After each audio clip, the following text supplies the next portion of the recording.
வணக்கம் நண்பர்களே. இன்றைக்கி நம்ம பார்க்க போகிற செடி நம்ம சைனீஸ் மணி பிளான்ட். இது ஒரு மணி பிளான்ட் வகை தான் ஃப்ரெண்ட்ஸ். இது கொஞ்சம் சகதியும் தண்ணி இருக்கிற இடத்துல தான் வளரும். கீழே தான் பாருங்கள், தண்ணி கிடக்கா,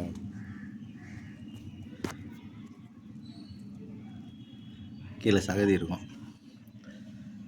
இப்படி இடத்துல வளரும் ஃப்ரெண்ட்ஸ். பாருங்கள் இவ்வளோ அழகாக இருக்குண்ணா. இது ஒரு கலர் பூ பூக்குது, வெள்ளை கலரில் சின்னதாக. இந்தா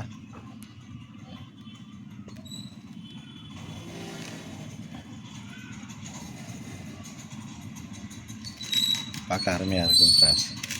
இன்றைக்கி இது என்ன செய்ய போகிறோம்னா, இதுவும் அப்படி தான். இது நம்ம ரெய்னி லில்லி நட்டா காய காய அதனோட இப்போ அந்த பழைய இது எல்லாம் வந்துடும் அந்த ஓரத்துக்கு. இது எடுத்து விடணும் ஃப்ரெண்ட்ஸ், இல்லைன்னா இடப்பற்றாக்கரை வந்துடும்.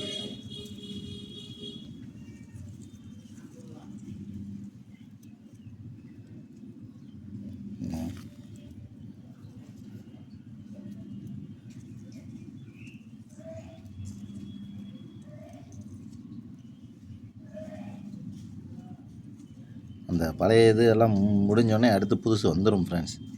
அது தெரியுதா? குட்டி எவ்வளோ குட்டி கிடக்கும் பாருங்க. சின்னது பழையது இறந்துருச்சுன்னா அடுத்து புதுசு வந்துடும். அந்த பழைய இலையை பிடிங்கி போட்டுறணும். நல்லா தெரியுதாங்க, எவ்வளோத்த ஒதுக்கி விட்ருக்குண்ணே. நம்ம எடுத்து விடலைன்னா அந்த புதுசு வந்துருக்கு பாருங்க.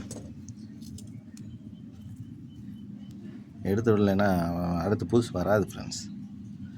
இடப்பற்றாக்குறையாயிரும்.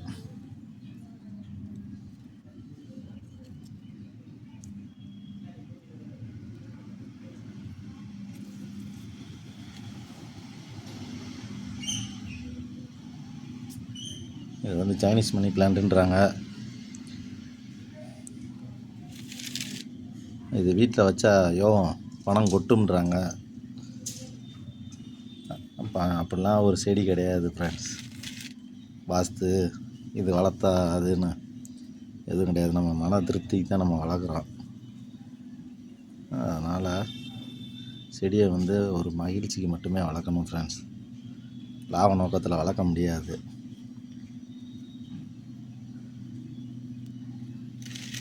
லட்சக்கணக்கில் சம்பாதிக்கணும் மணிக்கெலாம் சொன்னாங்கன்னா பொய் ஃப்ரெண்ட்ஸ்.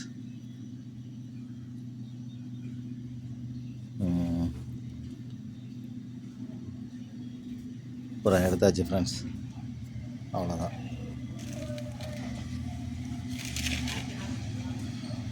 கொஞ்சம் உள்ளுக்குள்ளே கிடக்கு. இந்த காஞ்சி போயிடும் ஃப்ரெண்ட்ஸ். நான் பார்த்தாலே தெரியுதா? அந்த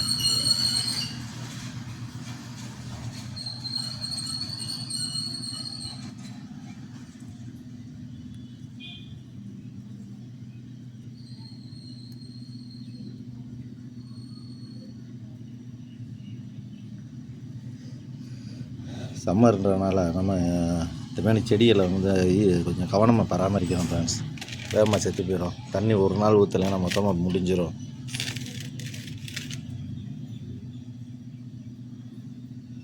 எப்படி இருக்கு இப்போ? அருமையாக இருக்கா நண்பர்களே? கமெண்ட் பண்ணுங்கள் ஃப்ரெண்ட்ஸ். நம்ம சைனீஸ் மணி பிளான்ட் இது பார்க்க இந்த ஒரு கீரை சொல்லுவாங்க, அந்த கீரை கண்டாவே இருக்கும். ஆனால் அது கீரை இல்லை ஃப்ரெண்ட்ஸ். இது அவ்வளோதான். இதை நம்ம உரத்துக்கு பயன்படுத்திக்கலாம், ஒன்றும் பிரச்சனை இல்லை ஃப்ரெண்ட்ஸ். தேங்க்யூ.